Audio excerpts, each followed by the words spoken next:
Welcome to Behind the Bite podcast.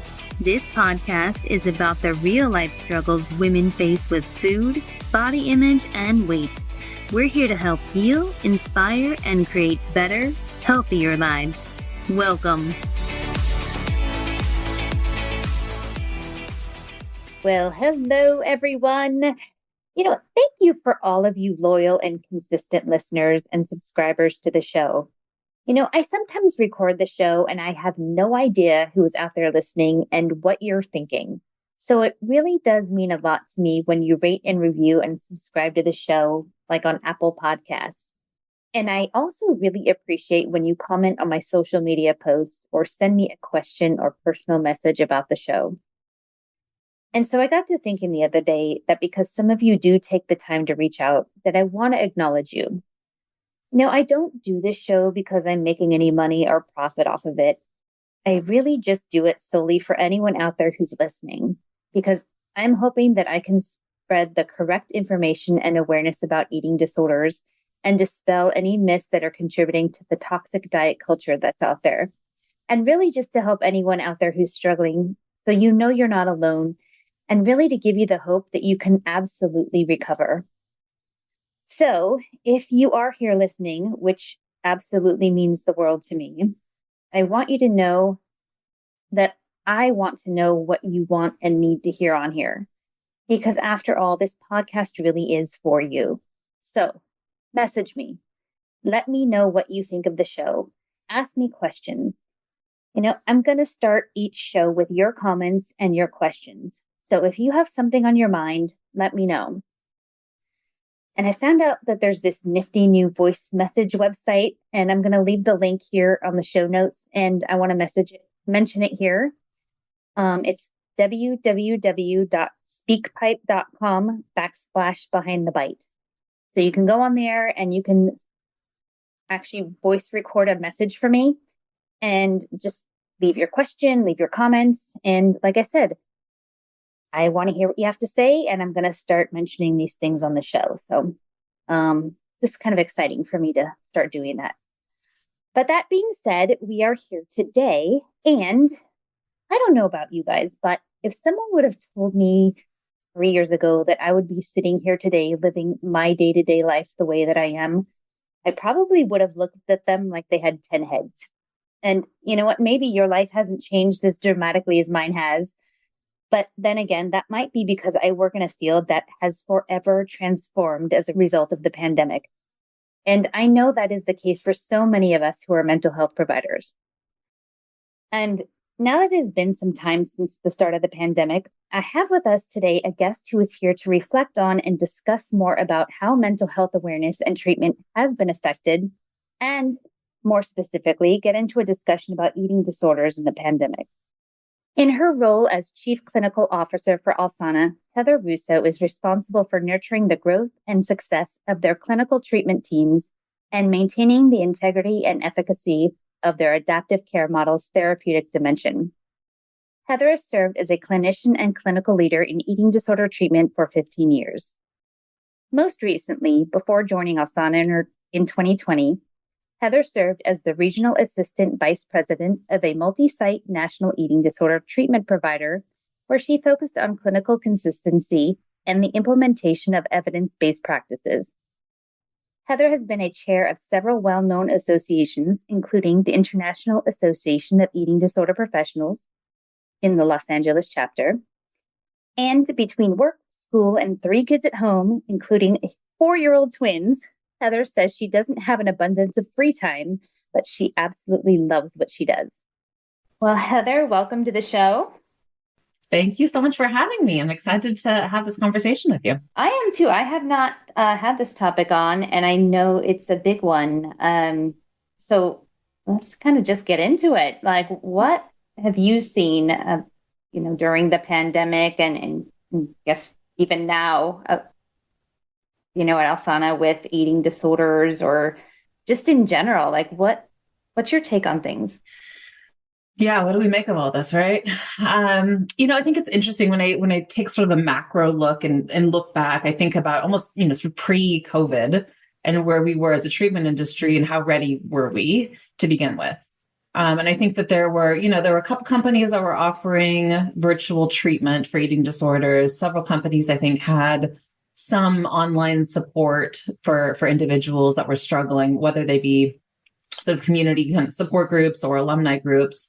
But there was not a proliferation of virtual eating disorder services, from the provider end going into the pandemic. And so we sort of had this convergence of a lot of companies probably having initial conversations around what would a virtual program look like, beginning to flesh all that out.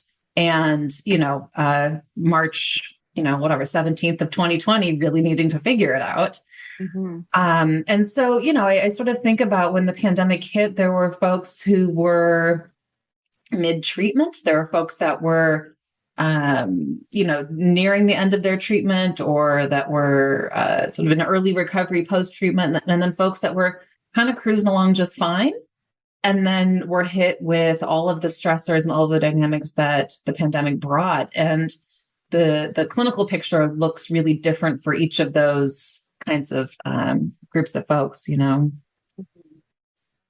The ones that we probably you and I both, as providers during all of this, there was the sort of initial, surprise for all of us, even as clinicians and providers, of how do we manage to support the folks that we are wanting to support while we're also struggling through ourselves, and our families are, dealing with new patterns and rituals and, all of the uncertainty and the stress that all of that brought. So I think, in all honesty, I think that there are probably a lot of sort of outcomes of what we went through, even in 2020, that we're still not going to fully appreciate until even later than now. We're still sort of sorting through all of this.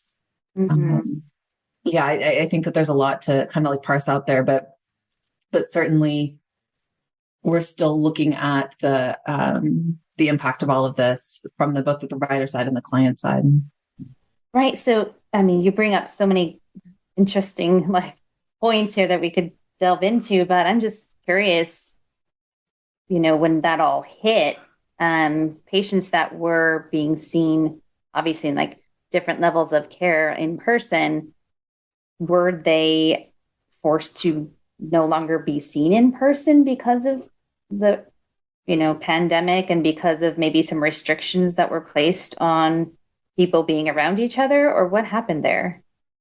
Yeah, I feel really proud of the way Alana specifically handled it, which is that we didn't skip a beat. So we got plexiglass and masks and sanitizer, and we distanced, and we never closed our doors for our brick and mortar programs. Now, I know not every treatment program or treatment provider had that luxury. We had the infrastructure to be able to do that, and we feel really, really grateful for that.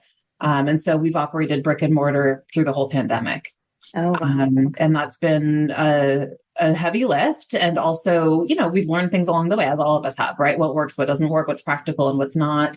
How do you quarantine folks? How do you, just all of the, how do you support somebody while they're in quarantine? I don't know if you've had to quarantine, but I've had to, and it is pretty brutal. And I'm a relatively well-adjusted adult, right. Pretty stable with good supports and all of that. So yeah, there's just been a lot of learning that Alana has done, and certainly all of us in the field have done. But we were able to both keep our in-house brick and mortar programs running, and also develop virtually overnight a virtual PHP and IOP program. And we were able to do that in lockstep with each other. So we were sort of, battening down the hatches in terms of protocols and whatnot for our COVID protocols in-house, and then also developing a national virtual treatment program, which was a really fun, creative challenge that was really hard. Yeah, wow. Hard. Yeah. A whole new way of thinking about providing treatment, right? And as a therapist, I was always trained about, boundaries. And here we are now doing treatment in somebody's bedroom. And what, these sort of practicalities that you want to show up for folks and be helpful and create a program that is going to best support them, whether they are afraid to be in brick and mortar programs, they can't travel, or they're nervous to travel, or, they're having to quarantine. And so not able to. So it's just, there are all these different, stressors on our clients. And we really wanted to meet clients where they were at. And that's a sort of the core Alana sort of foundational philosophy, that we really do try to meet our clients where they're at. And so that meant sometimes in their bedrooms, and sometimes at their family dining room with, cats walking by and whatnot. But it also afforded us the opportunity to do some really cool interventions that we wouldn't have been able to do in an in-person program. And so that part has been really cool. And from the thing that gives me a lot of joy is both, sort of helping to sustain and grow access to care, but also being able to do it in folks' real life worlds, and going into the kitchen with them on their laptop, and looking in the cabinet with them, and walking through, what is it like to look at this box of cereal right now? Like, let's hold it up. This is your box of cereal. Let's talk about it. So those have been really cool, I think. Opportunities, silver linings, although haven't been many, but those are some.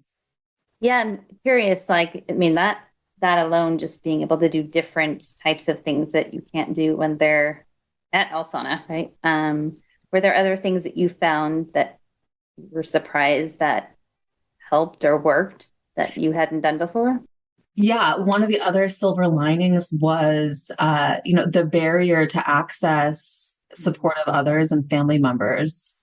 The reluctance and the avoidance that typically shows up with clients not wanting to involve support of others, that kind of became a non-issue, because if mom or dad or spouse or roommate is in the next room over, we're not having to deal with the back and forth and the avoidance and all of that. And we can kind of strike while the iron's hot. So if the client is willing in that moment to involve somebody else, as we all want them to do, we're able to capture that motivation in that moment, rather than that sort of back and forth of scheduling emails and all of that stuff, where avoidance can kind of tend to crop up a little bit, and the process would get kind of halted. So that part of things, I think, has also been a pretty cool silver lining of the whole thing. Yeah. So, like I had a different experience because I'm in private practice and not at a facility, right? But I freaked out too, because I had only been trained to do in-person therapy, right? And so I couldn't see the person except for the shoulders up. And, with the eating disorders, that was really kind of scary for me. Like, I'm not going to see their whole person. I can't see their body language. I can't see if they're shaking. I can't see so many things about what's going on in the person I'm working with. So I'm wondering, for you, was that something that kind of went through your mind as well? Like, oh, well, the practicalities of it too, Christina. So we learned nearly all things the hard way. I'm going to be really honest about that. mm-hmm. So, we learned the hard way that clients could very easily shovel food off of their plate down to their dog, and we wouldn't recognize that was happening. So, okay, so now we have to do kind of check-ins with the food. We at first we're going to try to figure out how to incorporate outpatient providers more. We found these miracle inventions, these scales that don't actually show numbers on them. They just report into like an electronic medical record system, so that clients can get on a scale. We can send a scale out. The clients get on a scale. They're not seeing their weight. So we've found some workarounds for things that are risky or problematic when you're not in a brick and mortar facility. Mm-hmm. We've had to have some pretty structured expectations around how clients are showing up to treatment, that you're not, horizontal in bed with a laptop, sort of resting on your chest, that you're sort of sitting up and, alert and have an appropriate environment around you, and helping clients to create the environment with which they're zooming in was really helpful too, because we were, all of us were segueing into this virtual life. And so all of us were having to learn how to set boundaries, time boundaries for ourselves, space boundaries for ourselves, so that we can participate meaningfully. A lot of our clients, of course, are students. And so they were also being able to use those skills, transferring those to their academic life too, which was cool to see. So that was sort of an added benefit of being able to help clients sort of acclimate to all of these changes that were going on. So, from my end as an outpatient therapist, I saw such a change in the number of and severity of eating disorder patients, and also just the lack of ability to get them into a higher level of care. And I'm wondering for you, like being on in the higher level of care arena, what was that like for you? What did you experience? Yeah. Yeah, it was awful. We had wait lists that we couldn't accommodate, and having to triage some of that was really brutal. Recognizing that we had to change the way that we were approaching clients because the things that we would ordinarily be asking them to reach out for extra support weren't available to them. So it was no longer go to a friend's house. It was no longer go for a walk with a loved one. It was no longer, there were no longer all of these things, or even distract yourself with work or academics, or, there wasn't the sort of, we had to learn how to draw on what was available. And you remember what was available at the time was very little. And I think, especially with eating disorders, the uncertainty, the fears of what it feels like to sort of not be in control and to not have the things at one's fingertips that they had used to help regulate their own emotionality, aside from the eating disorder, was really, really challenging. And so we had to, in some, ways, almost sort of recalibrate what our expectations were, because we couldn't ask somebody to go to the grocery store as an experiential. So how do you recreate some of that stuff, or if somebody's in our treatment programs, how do you incentivize folks who are, ambivalent at best about being in treatment with a outing when there's no such thing as outings? And so there was a lot of retooling, and I think it had us as clinicians and as providers doing a little soul searching around, how do we at least try our absolute hardest to make this treatment as effective as it would have been pre-pandemic? And I think, we use the sort of gold standard eating disorder exam questionnaire, the EDQ, as sort of a measurement of how our clients are doing, both at admission and discharge. And feel really fortunate that we still saw the same level of recovery happening in our programs, whether they're brick and mortar, virtual, through the pandemic. We're still in it, and that to me is the greatest indicator that we did things the best we possibly could, and they turned out to be enough. Which is a really, I think, heartening feeling for us as providers, that we were able to figure this out and pivot enough that people were still able to achieve recovery in our programs, even with all of the modifications we've had to make. So, if you sit back and kind of think about maybe why there was so many more people coming forward with eating disorders, behaviors and symptoms, did you guys sit back as a, clinic and kind of go, why is it happening? Like, why so much now? Yeah. Yeah, you think about some of the unique features of an eating disorder, right? So self-monitoring, huge one. Anxiety, huge one. Social isolation, overfixation on food, overfixation on body, even dovetailing into increased social media use, right? Where there's all these social comparisons going on.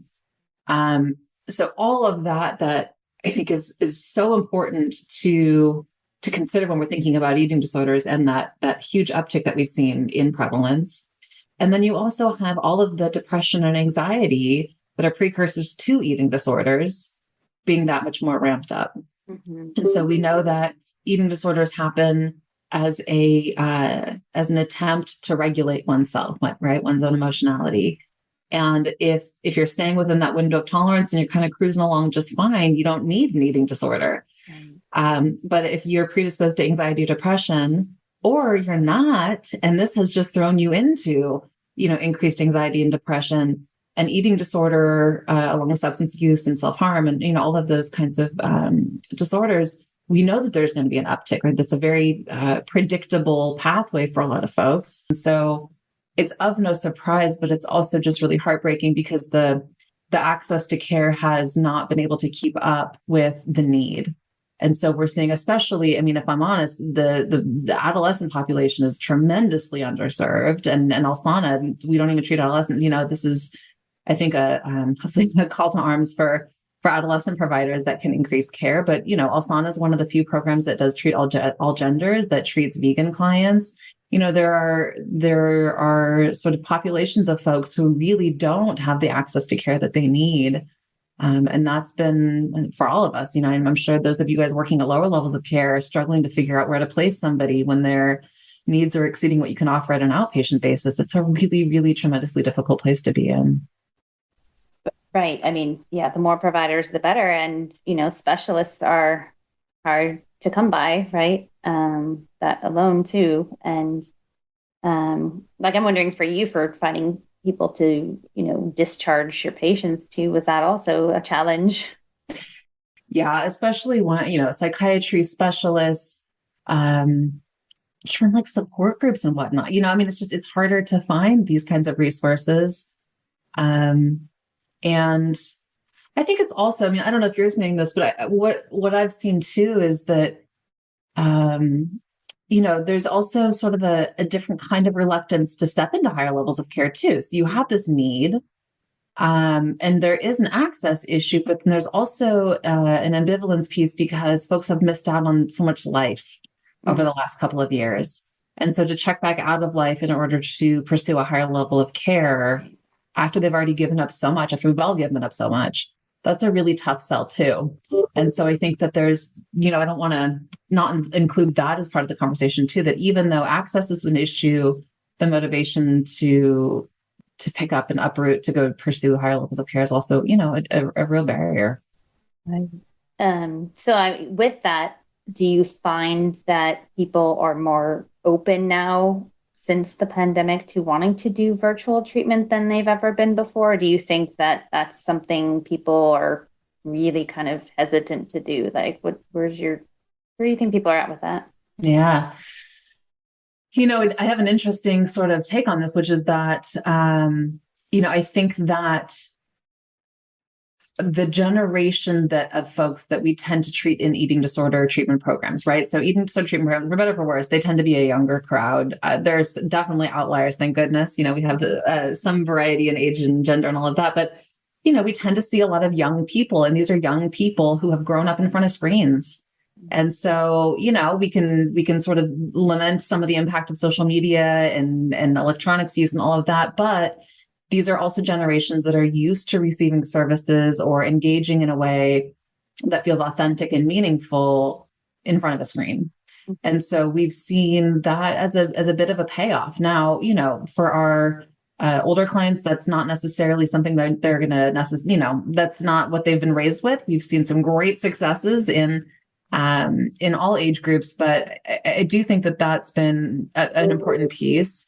And there's also the payer piece. I think insurance companies recognize that higher levels of care within the virtual space, there's a demand for that.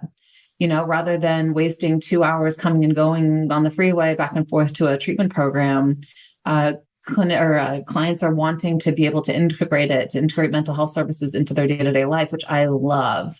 I think that's so beautiful, and if that means that somebody gets to go to treatment that wouldn't ordinarily be able to go to treatment because they don't have that commute time, I just think what a brilliant way, right, to proliferate care for those that need it. Right. And just as you're talking, I'm wondering too if it's beneficial for families too, because I know when I talk to families about higher levels of care, they just go, gosh, I can't imagine like one of us if it's a, adolescent or a child, one of us as parents, like staying at a place near the residential center or, that's a big ask for families. That's a big stressor. And I'm wondering if you found that offering the virtual treatment was kind of something people were like, oh, that sounds so much better. Yeah.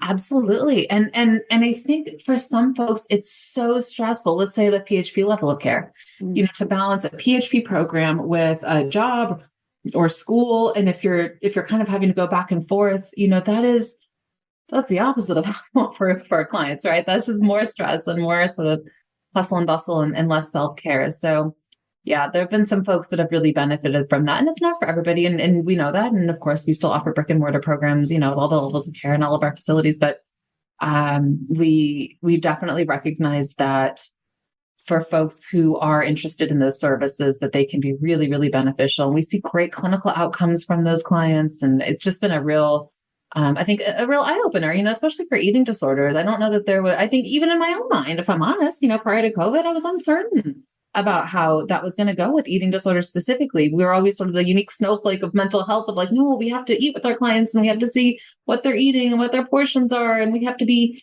to your point, seeing them, below their shoulders to make sure that they're not, having significant weight changes so that we can help to assess how they're doing. But we have found that there's just a shift in how we can operate and hold clients accountable and also support them and cultivate a feel of sort of honesty and a culture of accountability on clients' parts and also on their support systems. We've learned to lean on support systems more than we had probably previously in the past. Right. I mean, I don't know about you, but if someone had asked you pre-pandemic, oh, do you think that virtual therapy or virtual like higher level of care treatment is going to be a thing that is going to stick, what would you have said? I've had some faith in knowing that this is the direction we're all going to be going in, right? So ultimately, but the speed at which we had to ramp all this up is, I don't think anybody could have predicted this, but also the ingenious ways. I mean, if I'm, I want to give credit where credit's due. Our clinicians have invented this thing. They're the ones that are meeting with the clients day in, day out and trying new things and navigating these challenges and barriers in the moment. They're the ones that have perfected this thing. Mm-hmm. And the creativity, necessity is the birthplace, right, of creativity. So I think that there's been a real sort of joy in watching our clinicians navigate this. And they've, thought of things that I never would have thought of in a million years. And this is my, I've been doing this for, a decade and a half at this point. So I've just been really impressed by all of that too. And the motivation to continue to evolve to meet that need as well. And I really love what you said. The outcomes were good, because you don't know when you start something different and new, like what on earth is going to happen. It's a little scary, right? Like doing something totally different that you've never done before. Like, oh gosh, I hope this is just as effective or helpful or worth it, or, what's going to happen here. Yeah. Yeah. And that's, we have to be data driven because we have to be honest with ourselves, right? About what's actually happening. Because we can have a felt sense that people are getting better, but unless we're collecting good clinical data, we can't really be accountable to our clients. And so we've done just that. And we've continued to see really, really tremendous outcomes. So that's been a real joy and relief. Right. So, if anyone's listening and they're thinking, oh, I would never want to do like virtual treatments, or I'm really kind of scared about it. It seems a little daunting or not something I'd be into. Is there any like real benefits that you see for someone who might be a little hesitant to try it? Yeah, I think that there are a few things. I think one, people tend to be more authentic when they're from the jump, when they're at home engaging, and so I think some of that, the newness of a new community of peers can be really daunting for some people. Some people find it exhilarating or exciting or a non-issue, but for folks that are more reluctant to engage more vulnerably, I think there's something about being in your own space. I've got young kids, and so I know what it means to have to, schlep people around and try to balance everything. So I think for folks that have responsibilities that would ordinarily prevent them from accessing care on a regular basis, or that might truncate their length of stay because they're needing to go handle conflicting priorities, I think that it's definitely worth a try. I know that our clinical team have they've really, again, like done such a good job of meeting that need and learning how to operate within that space, that the expertise is there, from the provider end. And I think that there's something really benefit. I remember one of our dietitians saying, is having a dietary session with one of his clients, and he could hear the the food cooking in the pan while they were doing the session. I mean, just the sort of real-time support in somebody's home environment can be really beneficial. There's no gap then. There's no translational process between a brick and mortar facility and what folks are doing at home. And that to me, I think is just it's a really beautiful opportunity for some folks. Right. I think that's so true, right? Just being in their environment and there's this that comfort, right? For Yeah. sure. Yeah. And that's something I found too. People are saying, "Oh, it's so nice to be able to be in my safe space, in my comfy clothes, to just be in not like the stuffy office that, maybe it was stuffy to them when they first started or something, right? Like, and not to have to schedule, 2 hours just to get there and do the session and to get back, right? And it was really just the time of the session, not extra. It's a lot less stress. Yeah, definitely. Definitely. Yeah. And if that gets folks to come in, then that's great. If that's what gets people to engage in treatment, then I love that. And then there are also programs, Asana is still offering brick and mortar IOP and PHP for folks that, I'm an extrovert by nature. And so I love being around other humans, and I find that to be really energizing and comforting. And there's nothing better to me than community in that way. And so, I would probably be somebody who leaned more towards a brick and mortar facility if I had ever needed to get services in some way. But I also recognize the need for both. And, we've had very little to no community spread of COVID in our facilities. We've done a tremendous job of keeping everybody safe and engaged. And, our staff eats with clients still. We just do a plexiglass so that everybody's safe. And, we've been able to work around the risks and still engage in really meaningful treatment. And again, continue to meet clients with where they're at in terms of their comfort level with being out and about or in a treatment program or at home. So have you seen things shift and change as the pandemic has shifted and changed, like in terms of the severity or what people are coming in with in terms of their eating disorder symptoms? Yeah, it's a good question. I think that we're seeing less isolation, right? So I think a lot of the clients that we treat are actively engaged in a social life to the extent that their eating disorder is allowing them to be, so that part of things I think is really nice.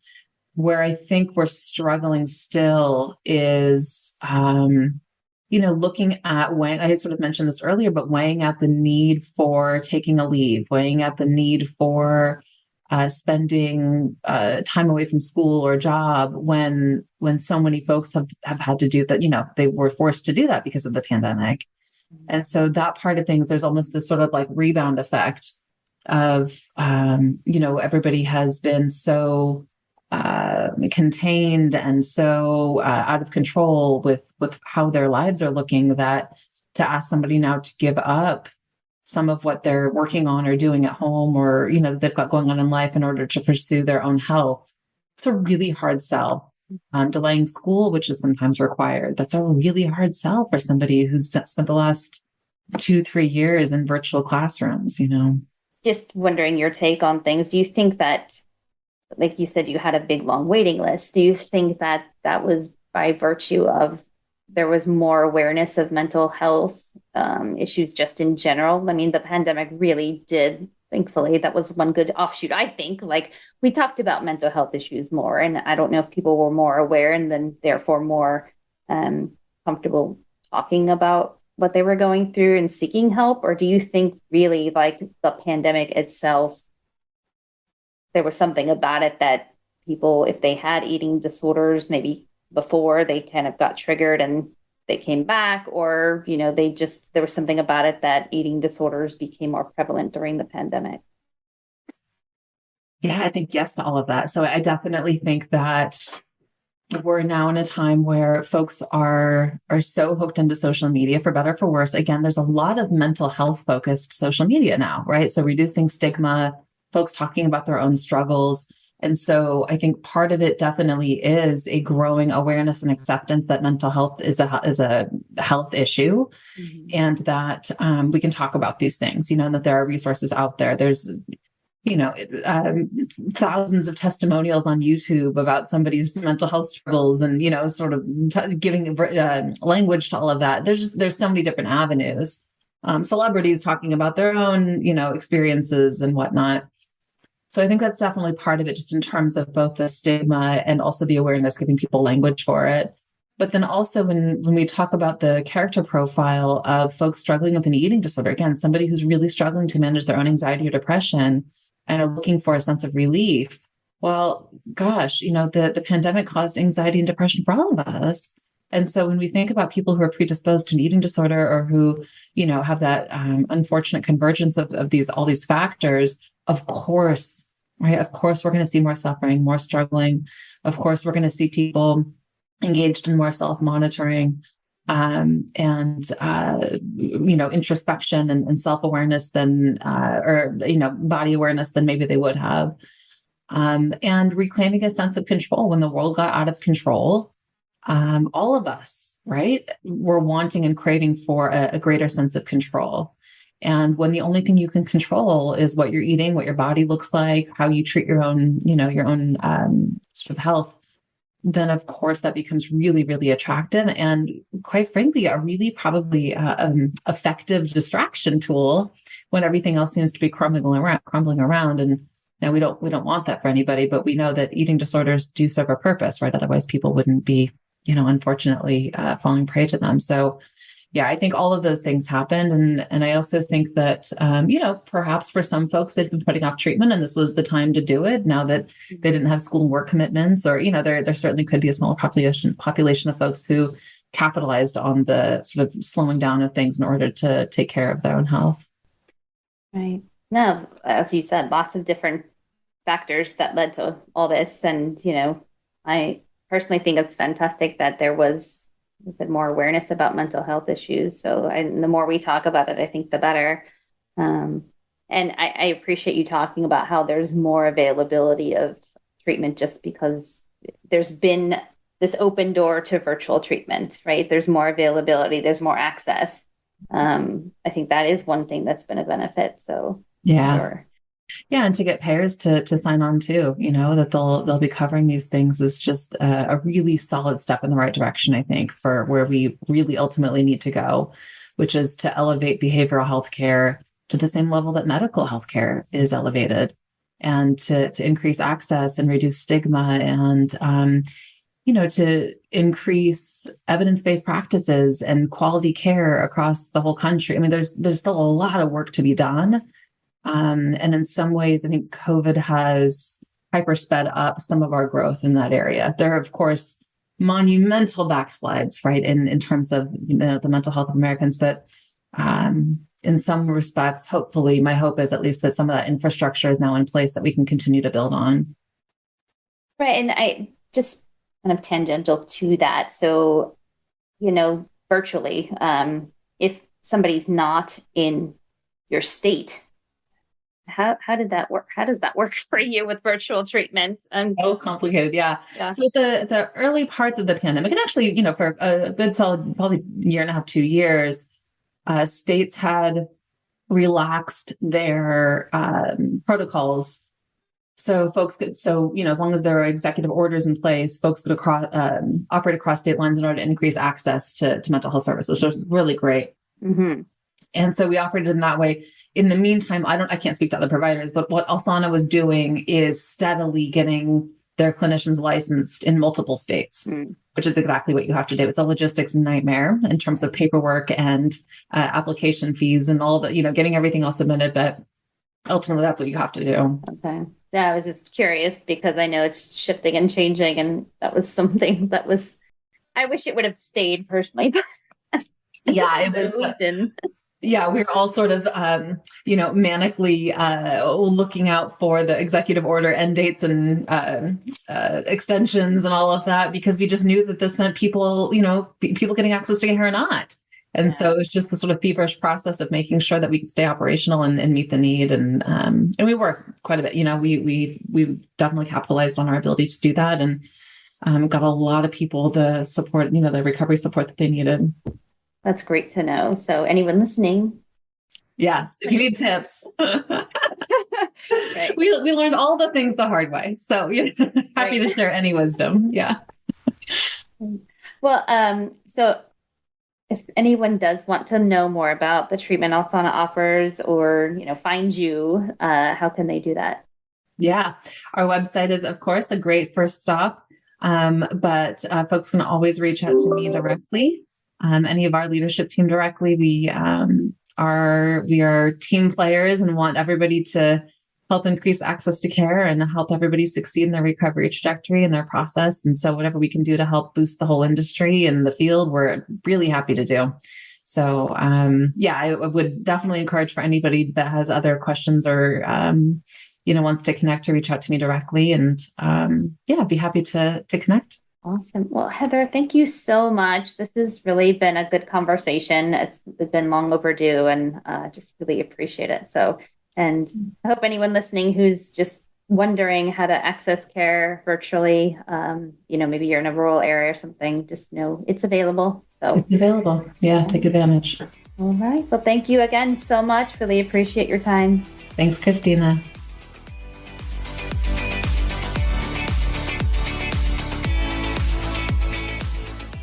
This podcast is designed to provide accurate and authoritative information in regards to the subject matter covered. It is given with the understanding that neither the host, the publisher, or the guest are rendering legal, accounting, clinical, or any other professional information. If you want a professional, you should find one.